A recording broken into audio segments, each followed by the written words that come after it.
One of the things that we know about Dayforce when we look at the data set on a pretty regular basis is that their customers, they have very specific needs, particularly on the time management side. There was a large grocery store chain that I love very much that was there talking about their 70,000 employees and how much the impact of the time clock made to that frontline employee. Just the fact that you could do seconds and not just minutes, because when you're in California, you're talking down to the second, right? The impact of being able to have the weather and information on there for someone, right, who's getting ready to work a shift swapping. Those are the kind of things that I know oftentimes, get lost in the AI conversation, but it was great to see those stories and how AI is probably going to have an impact on those, but that those are still foundational to those customers and foundational to what Dayforce is doing. Welcome to the HR Huddle podcast, presented by Sapient Insights Group, the ultimate resource for all things HR. It's time to get in the huddle.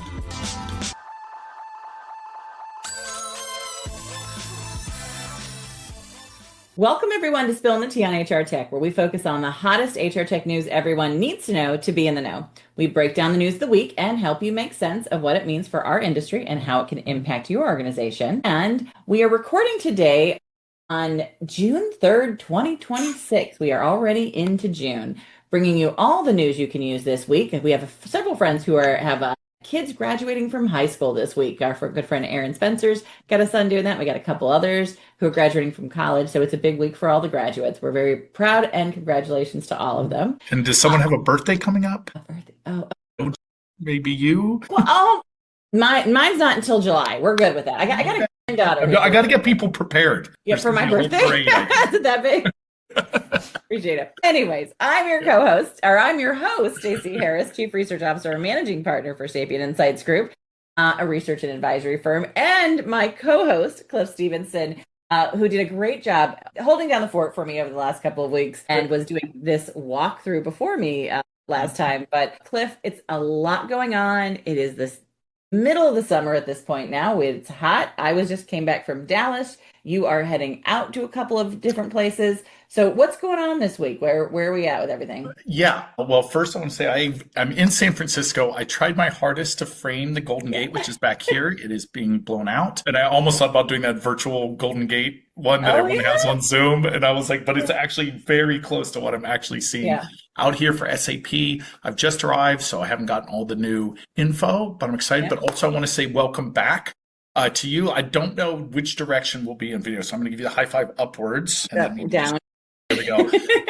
And for regular listeners, I think I said for the last two episodes, some ridiculous thing that you were doing that maybe you were at the you'd run away at the circus or had joined the Olympic, triathlon shooting team. But that was not the case. Much more fun. Yeah, that was so much more fun. And there was a time when I was younger when running away at the circus seemed very, very cool.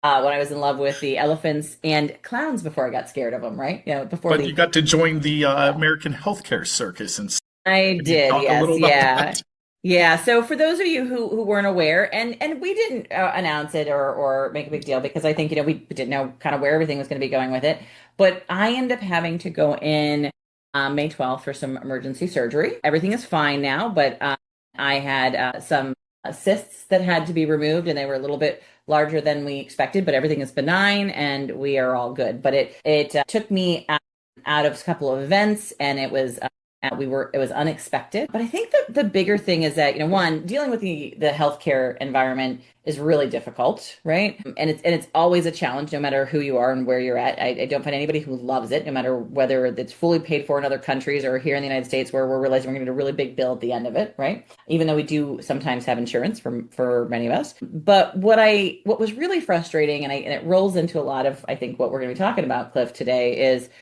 I had been having some challenges, like many women of my age, for several months, for multiple, almost half a year.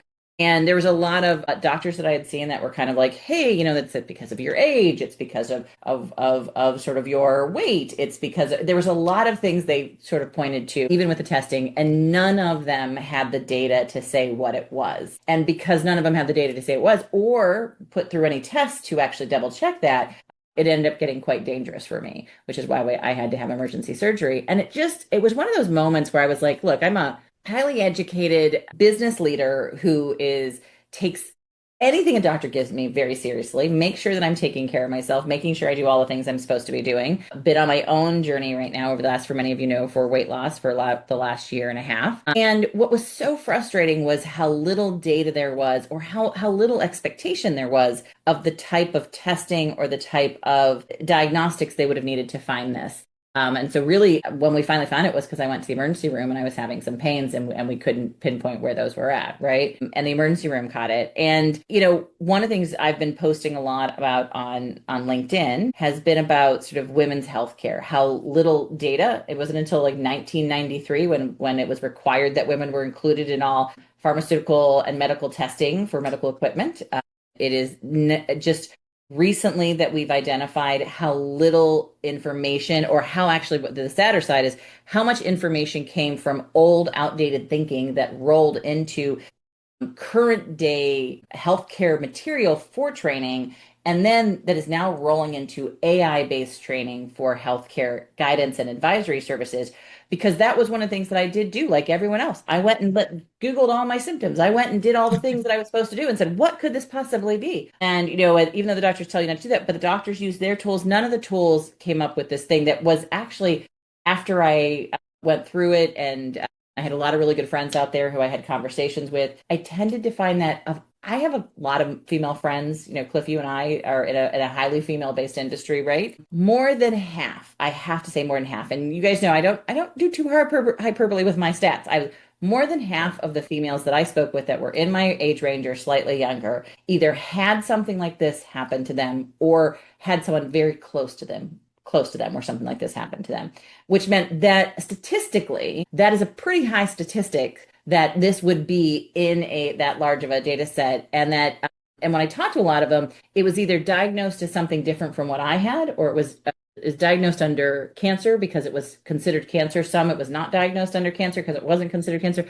There's a lot of different things. And so I thought, just really, for me, I think, and for everybody out there, one, if you are a female at any level, make sure you advocate for getting as much diagnostic work as you can, because it's just dangerous to not know what's happening inside of your own body. But more importantly, we have to really advocate that AI only knows what historically we have been giving it, right? And I know you and I talked a lot about that, Cliff. Yep. I mean, this is very personal to me, but you've got sisters, you've got a mother. They go through this kind of conversation, right? Oh. Medications, things they're dealing with. Do you feel like we are taking this seriously enough on the AI side with the amount of information that's out there right now? Yeah, right. I think it seems to be an all or nothing conversation a lot of times when we talk about AI, right? It's like it's scraping all the data, but we keep forgetting that, yeah, there isn't the historical data on women's health and women's bodies, along with a few other things. It's like we're seeing an overrepresentation of certain kinds of data, right? Yeah.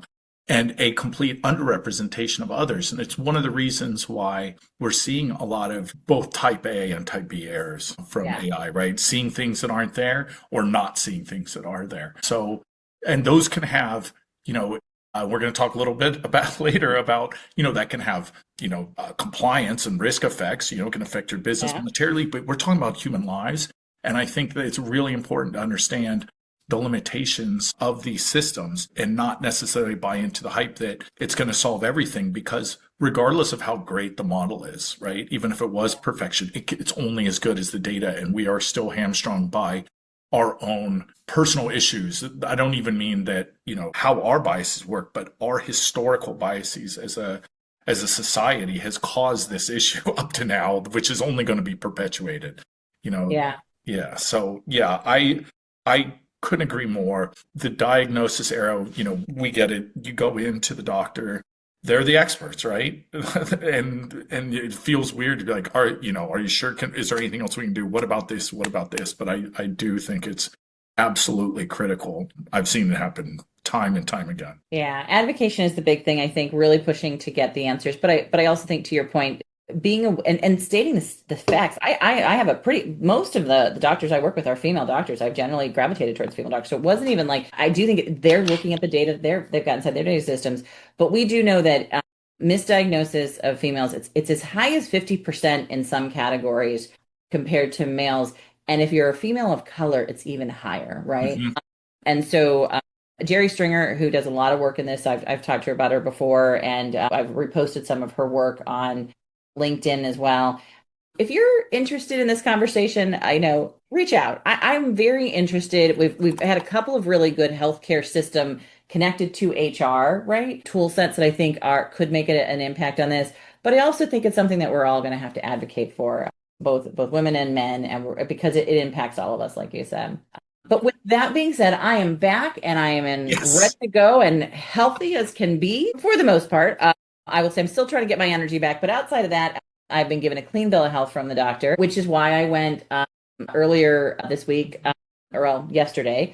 I made the trip, although I did utilize all the things my doctor. I can't lift luggage and everything right now, and so I had to have someone help me like lift my luggage out, and I didn't do the long walks in the airport, so I did a wheelchair. That was a very uncomfortable thing for me. I was going to say, knowing you, asking for help is not my thing, and so I there were times where I was like, look, it's a short walk, I can do this, but for the longer ones, I took my doctor's guidance. But I did end up this week in Dallas at the Dayforce Enterprise Leadership Executive Summit. And I did it last year. They had me come back this year to share some of the updated data. This year, I had the opportunity to see David Ossip, who is obviously the founder and has a big play. And historically, him and I have known each other for years. It was great to see him up on stage talking about not just AI, but the power of the data that they have, right, in the payroll and the HR systems. But what was really powerful was their customer panels, right? I think, one of the things that we know about Dayforce when we look at the data set on a pretty regular basis is that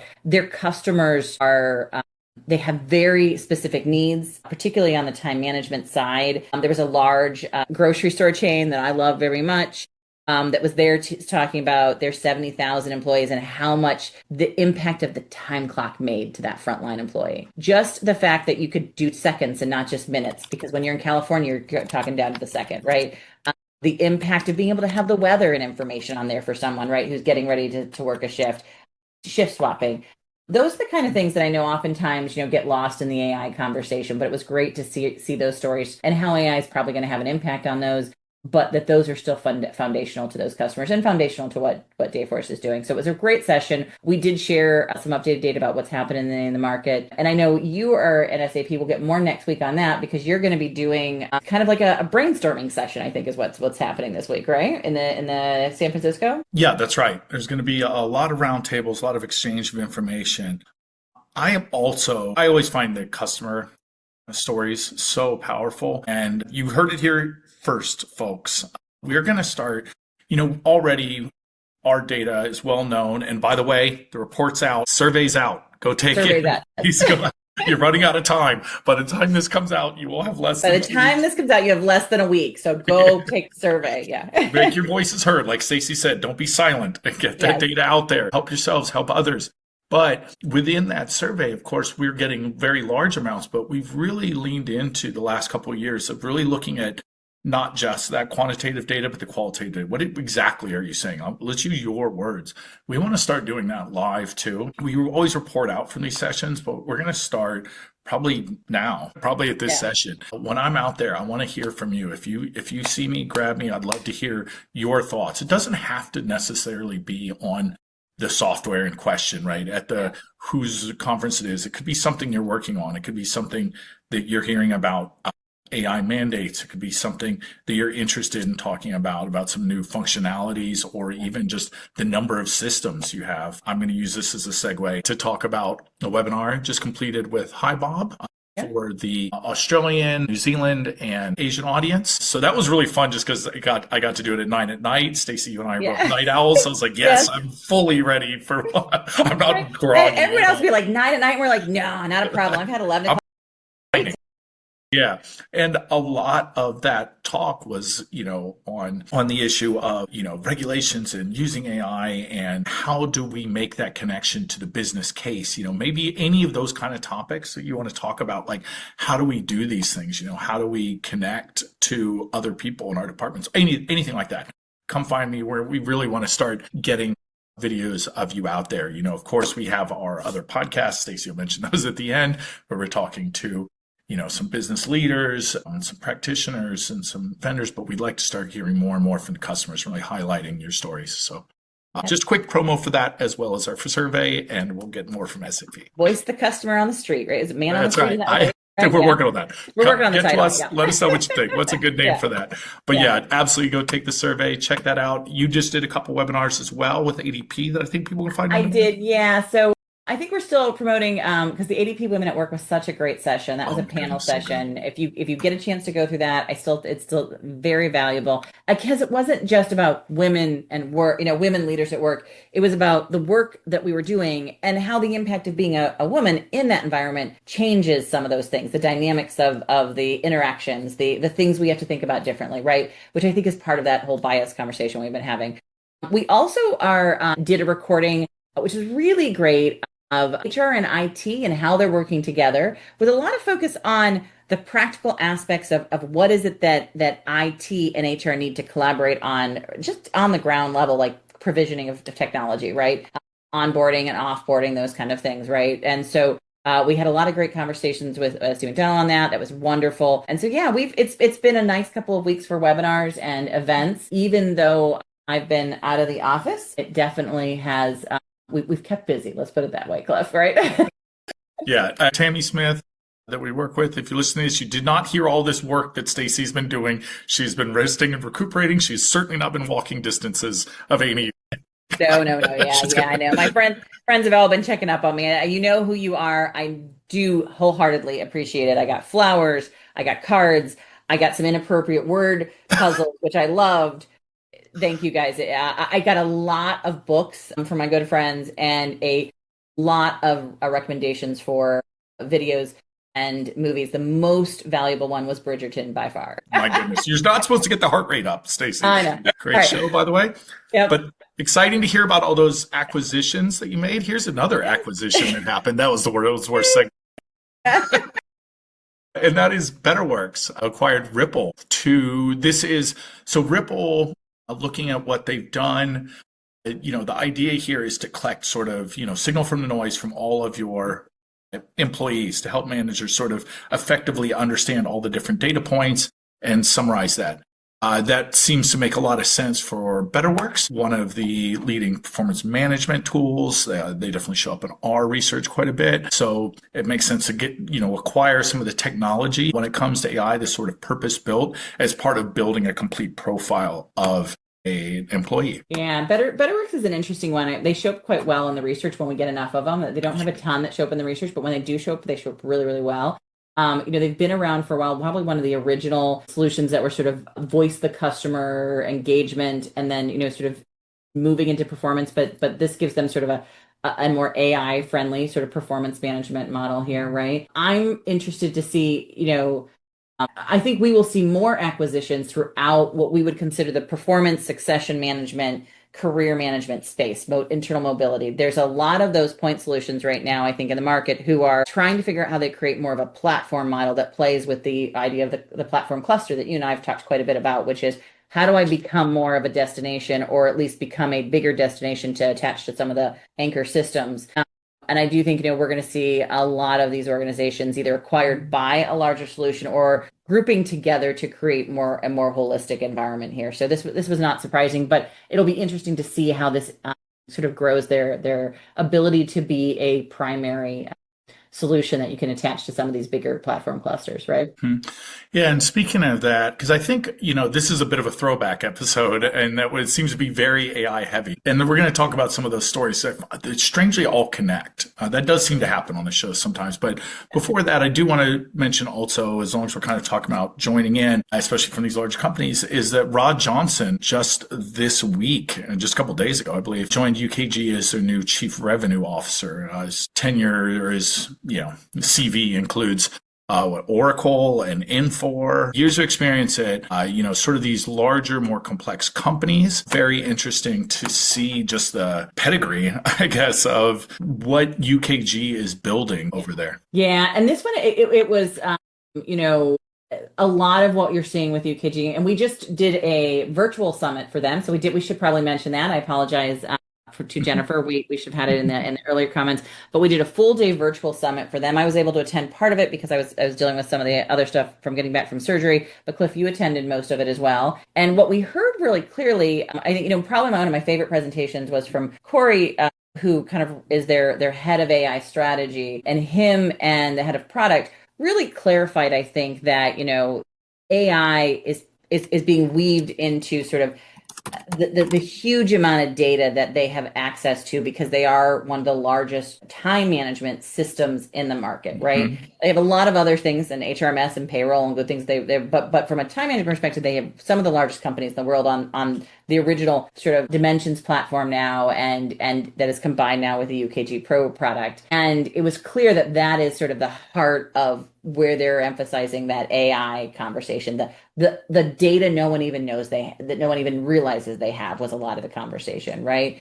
And I think to some extent, it's, the same thing we're seeing with the leadership that Jennifer's building out here, right? Jen Morgan's building out, I think, leadership that has experience in a lot of different places, bringing together the idea that, some of those hidden capabilities, those hidden relationships will help sort of get them to sort of the next level of where they want to be. We know UKG is probably one of the next organizations. This is, again, only a speculation because we don't know. There's no numbers or anything like that, but we would assume based off of their private equity current ownership that there is goals to get them to an IPO eventually, right? And so we're assuming that over time, you're going to start to see a real big focus on sort of what that revenue looks like, right? And what that mix is when you start thinking about a public-based organization versus a private equity-owned organization, right? Yeah, it's interesting because over the last couple of years, let's say, as UKG has shifted this focus towards really just saying we are going to be the frontline worker tool, right? When you think of frontline worker, we want you to think of us. And so there was sort of it's sort of started at the almost philosophical, at the sort of company values. We've talked about that before, how important it is to have that and what does that mean. And now we're seeing the execution at the tiniest detail level. I saw a lot of that there, a lot of talk about very minute but very important details when it comes to scheduling and, labor optimization and things like that, not exactly the things you want to come out and just like, wow, how cool. But it really does matter, especially when you're dealing with, it's not even just about compliance and regulatory things. It's being able to adapt very quickly to shifting things. If gas prices go up and this person's going to, maybe can't go this distance and can't make it to this thing, how quickly can you adapt and make sure that you have the right number of people at the right place? And that's what they're working on. We have all this data, they're saying, and we're going to be able to do it. So I heard a lot of the specifics of, here's exactly how these scenarios would play out, with a heavy emphasis on customers, which I said I always love to hear. And they have a lot of those customer stories. So yeah, there's a lot of great examples, I think, that they shared. And I thought that was probably, I really like it when the companies show the examples that have real life situations built into them. And I think we definitely saw that from the UKG Summit. We'll have a little bit more once you and I both get a chance to look at the recording sessions and make sure we kind of sync up on what we heard. But we'll probably post something out on LinkedIn as well. But it was every company over the last couple of weeks has now sort of given us their view of what's happening in AI, and I think everyone is taking some are doing agent of record, some are doing system of work, some are doing a focus on sort of content at the center and contextualization, like we saw with Cornerstone.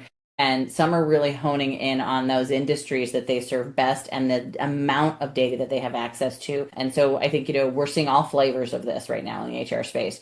The one thing I will say is that no matter which event we went to, price was the number one question for every analyst and every practitioner, and it was the biggest conversation. So if you think you're having challenges with it, every one of the vendors are having challenges. No one has a great answer. I just saw a good post put on someone had done one on Workday's cost and Oracle's costs, and I know we noted that that is the number one thing holding back big enterprise organizations from acquiring AI where they need it, right? Yeah, it's unpredictability.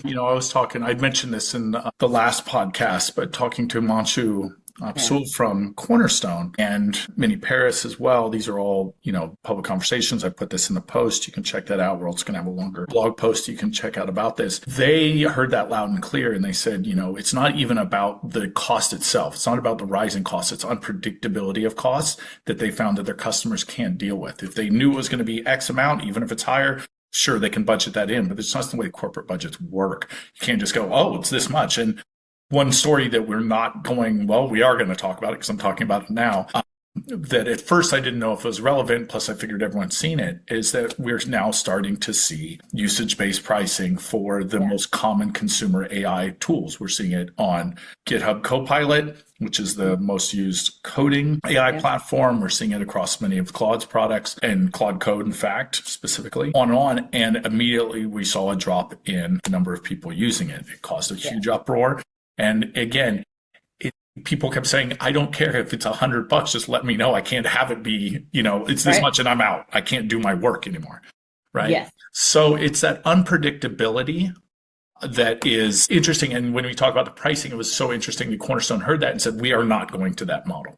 We are not going to a usage model specifically because we hear the concern about that. Another concern I do want to point out, though, and this one was kind of interesting because this is a lawsuit. So anything from here on out, if I forget to say allege, anything I'm saying here, this is just part of a lawsuit. Alleged, yeah. There are no facts here. This is all a story that is in development. And so take that with anything from here on out. We're saying alleged either directly or it is implied. This is from a lawsuit, Kistler versus Eightfold AI, which is a class action brought by, it is... Oh, yeah, I was going to say, I don't have it here in the notes. It was from the EEOC originally. Yeah. Finding a great career has always been a challenge. But today, with the massive changes underway in just about every sector of the economy, in just about every country in the world, finding a great new career is even more challenging. And if you're a student, recent graduate, or someone else early in their career, it's even harder for you because you just don't have the experience that those who might be 10, 20, 30 years older than you have. The answer? The podcast. From dorms to desks.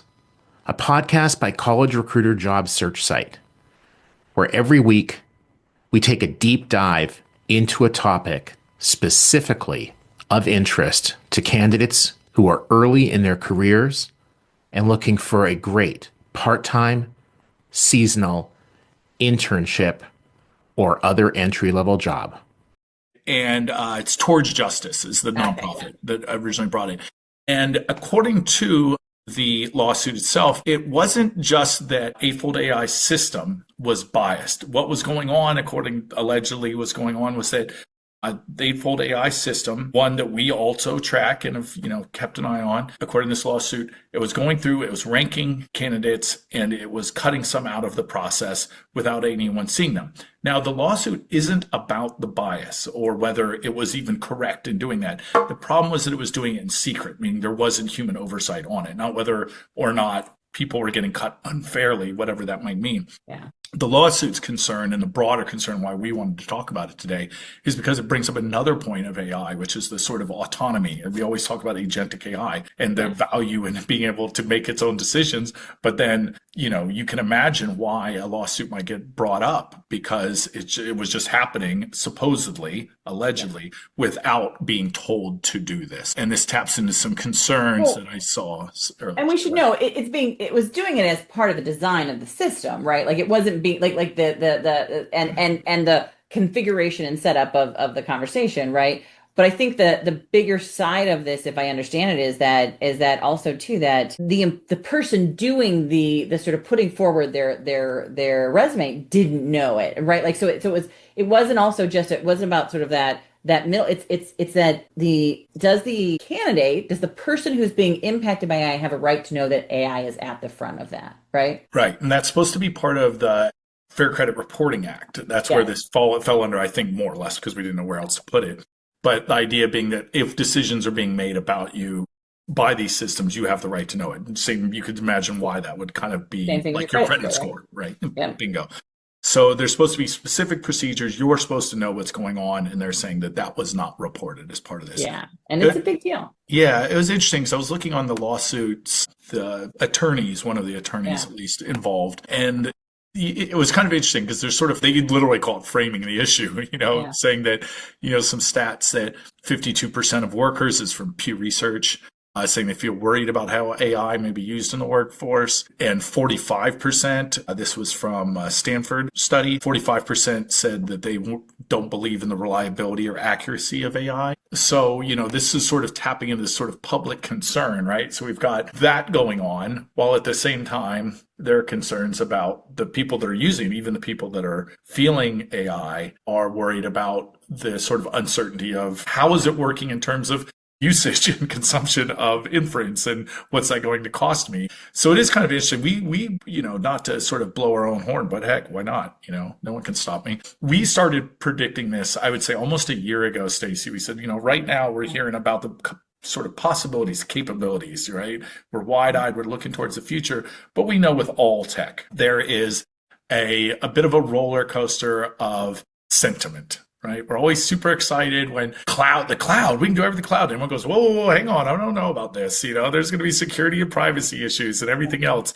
And then, we sort of even it out. But, we tend just as humans to get like reverse polarity, I think somewhat. And I think we are on that downswing now, right? We are, yeah. There's always a swing, right? And I know sentiment is definitely on the outside. We're hearing more and more about it. But I think, there was a time, I know I sometimes I sound like, when I walked uphill both ways in the snow, right? But there was a time when I remember people saying, oh, the internet was going to kill the library and nobody was going to read anymore. And I think, we fear the things we don't know. And there are a lot of risks. I'm not saying there's not a lot of risks with it, but I think, and it hasn't helped any that there are a lot of people trying to make money off of the fear mongering. We had that conversation online this week with, and sometimes you just need to follow the money and not listen to the hyperbole. But I do think that we have to acknowledge that sentiment, and that's what I think is right now. There's a lot of poo-pooing. It's not important, but it is important, right? So. And I also want to take this time I'm just shouting out Marissa Cabas, the wonderful journalist. She has joined LinkedIn specifically as an AI hater. Love her. She's wonderful. So just shouting her out just as free exposure, but go check that out. It's really fun. But I mean, she's also been doing some great work about detention centers and other things.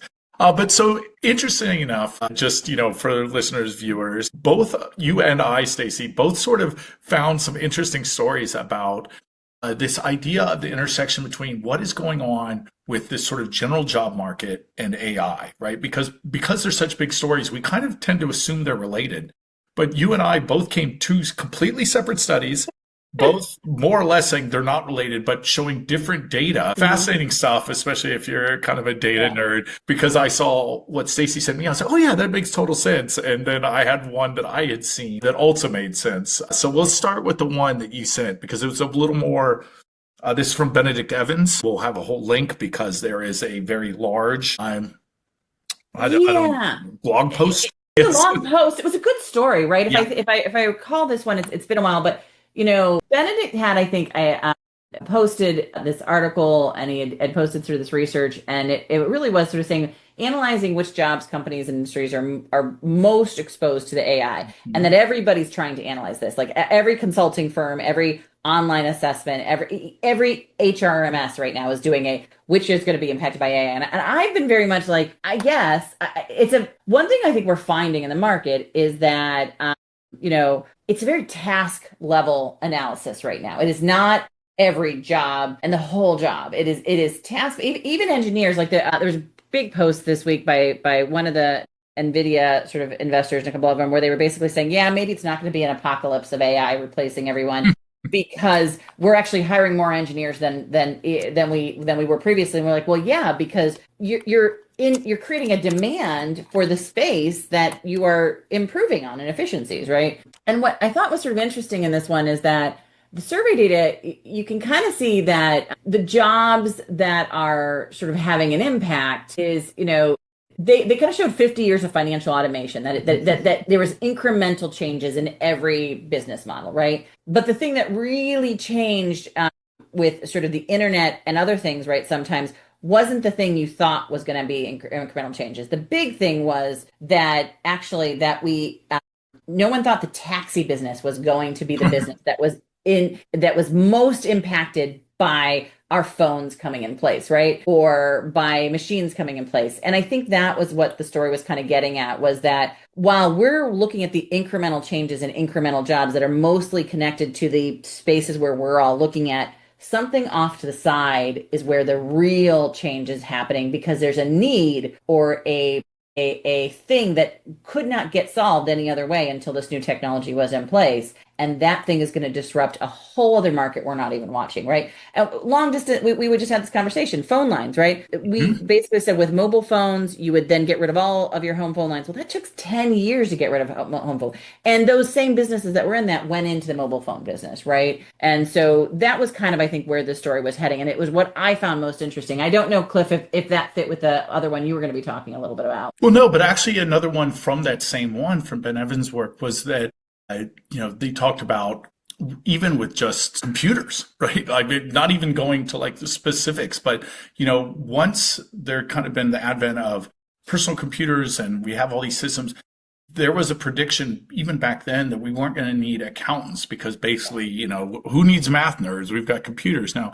And instead, accountants kept going up. I know it's a bit of a platitude that I do think is overused, that is basically, AI isn't going to replace your job. It's just the people who know how to use AI is going to replace your job or something like that, right? The job itself is going to change. And I don't know if that's necessarily the case, but yeah. I think they are trying to make the point with data and statistics. Again, we'll put this in there, that maybe that's a little oversimplified, but that is what's happening, right? Is that the job, accounting still needs to exist. It still has specialized knowledge and there is still work to do. It's just the tools do adapt and you adapt with them. It's not that accountants are out of jobs or that, taxi workers are out of jobs, but the way, the structure around it, the underlying fundamental aspects of work sometimes change. Yeah. And I think the biggest thing here is they showed that for every new technology, that increased people doing that work oftentimes versus reduced it, right? And especially in the areas where we thought it was going to basically replace those roles. And not to say that not everything, we don't have as many people building, buggies these days, but there are still very good buggy makers, right, in the market. So. And the Hermes story about Hermes bags and using your talents in that way is still a very valid story about sort of rethinking the model about where skills fit, right? So, sorry, I'm off on a tangent there. No, that's brilliant. And so this other paper, the paper itself is called the Remote Work Junior Hiring Research Paper from Lambert and Schindler, but it was flagged in a Financial Times article. And this is an academic paper, but they are arguing the case that the real fundamental shift that's changing why we're not seeing so much junior hiring is not because AI is doing those jobs. It's because we moved to so much remote work. And so the idea being here that I'm going to just kind of more or less paraphrase and sometimes quote here, is that in knowledge work environments, right, what we sometimes just call white collar work, right, you learn through proximity. You basically, they call it informal apprenticeships. You watch other people work, you learn all of these skills, you go up, right? They're basically, you start here and you work your way up, sort of the classic model. That sort of fundamental way we do work, as we were just talking about, that line has been severed with the increase in remote work. It has also brought other benefits, but it has changed the way we do work. And so we don't have a sort of automatic pipeline of people within. Now, I would argue that there has been so many other benefits to that, right? Because it allows people from different geographies or people who wouldn't normally be in there to work, but it will require us to shift how we're doing. And I do think it's especially susceptible to the pressures of just general economic anxiety, right? It's a lot easier to sort of not hire and cut people without that sort of proximity. So it's interesting because both are sort of saying AI is not having the direct effect on jobs you might think it is. And both of them make compelling data-backed arguments. Very data-backed arguments. And I think that idea that AI is impacting just junior workers or disproportionately impacting workers. And we had Jason Ever just put a post out about this, about like, how are you training your junior, your entry-level people? I really like this when you look at the data, because I do think that working from home has a much bigger impact in a lot of ways than we gave it credit for. And a lot of the coming back to the office had it didn't fix that situation because we are still working the same way. We're just doing it in another location. We are still not collaborating. We're not taking the junior person with us to go do a thing, right? We're still doing everything very virtually, even in that environment. And so I think, we've had to rethink how we train analysts. We've had to rethink how we train people coming into operations. And I think that is something people, if you just blame it on AI, you're going to lose the story there, right? Yeah. I was thinking about, I'm trying to still find a great or good metaphor for this, but I heard something earlier about, when mines started to go away from just, sledgehammers and pickaxes and mines, the automated system didn't make it so that, okay, great. Now we've got, the carts and we've got these machines can do it. If I went down into the mines, I could be like, well, we put all the workers back in the mines. That wouldn't, the way the work is done has shifted. There are still mine workers, but just going there and being next to the machine is not really what's happening here. You don't need to just do that. You need to think about how that shifted. Because there are still miners to this day. There are still coal miners to this day. So still miners in different parts of the world, all over the globe, and it is a very hard job, and in many cases, a very health or a lifetime reducing job, right? Too, from a health perspective. So, but this is the value, I think, of these conversations, is that assumptions get made because of whatever's on the news, or because of whatever hyperbole is being, or whatever your neighbor is saying, or whatever. We have this issue across the board around the globe, but if you go back to the data, now the data isn't always, I think sometimes we read data incorrectly, right? Like that just because one thing goes up doesn't mean another thing goes up. And we always have to keep that in mind, right? But I do think that data gives us a lot more room to think about the unanticipated outcomes, the things we don't theorize, because oftentimes research is done on a theory and we think it's happening. Sometimes it's great to see what maybe we didn't expect to happen, right? So yeah, I know we're running out of time and we got to wrap up today. So I will let you move into your speed round and our events, I think. Yeah, well, let's go in. So as I mentioned, I am right now at SAP's event. I'm going to come back pretty fired up. You'll probably see some content. Check out LinkedIn, our YouTube channel, as we start putting in some more of those sort of short videos. We want to hear from you. I would ask, as we're going to these events, I'm going to name a couple more really quickly. Let's see, by the time this comes out, you still will have time to meet me in Denver for Prism HR Live, part of the venture family of solutions. That one will be really nice. It'll be at the Gaylord there in Aurora, right next to the airport. I get to go to nice locations. I love Denver. I never get to go to Denver. I have good friends in Denver. And it's nice even South Florida. But you'll be in beautiful Southern Florida. I'll be in beautiful Sunrise, Florida. UKG, we're doing a payroll customer conversation, and that's kind of fun. We're gonna be really brainstorming how we rethink the idea of payroll. So yeah, and then you're gonna be, and then I think we have a couple other events that we may be at throughout the summer. We're still working on, but I think the next documented thing is the OC Tanner in September, right? Which is in Utah. Yeah, absolutely, an amazing event. Always a good venue. I would say, along with WorkHuman, probably the most sort of non-traditional outside of, anything you could consider sort of corporate. It feels good. It's very humanistic, very interesting, but we love to see you at any time. As Stacey said too, at the beginning, please share your stories. We're trying to, I don't think there's any value in remaining silent. Let's all share our data. Of any kind, but especially anything around our health, because that is most important. And also, I do think, Stacey, that I love that you even shouted out the miners. I don't know how many of our listeners are coal miners, but any of you, we respect your work. I don't know how much of that's our demographic, but we love you even if you can't hear us. I have some family members. A friend I just met actually at the event I was just at. We were just commiserating about the fact that our families are both from sort of our Appalachian-based towns, right? Like mine was in Pennsylvania and Ohio. Hers were in West Virginia. So we've definitely got family members in those areas. I do want to mention one other thing. I will be keynoting the Chicago event for Cornerstone, and I think that's in September as well. So that everyone should be aware of that. So if you are looking to sort of go to the Cornerstone event in Chicago, that is. And then I will be at the Workday Rising event. And you may be as well. We're still working through that, which will be in October, I think early October, and then we'll be doing HR Tech Conference. So we will have some big announcements about the HR Tech Conference coming up in the next couple of weeks. So watch for that as well. But with all that being said, I know I've got to jump for a call, Cliff. So we're going to have to wrap things up today. So my apologies, everyone. We're gonna give you a short show for once, which may be kind of nice. You can get through your driving or whatever you're usually do. As we wrap today, a couple things again. Just a reminder, the survey is open. Go take the link now. Tammy will not keep it open longer because we have specific things where we're trying to get our data done this year. So you really got to go and take the survey. She may take some bribes if you have a really good chocolate, but that is about the only thing that will keep her to keep it open.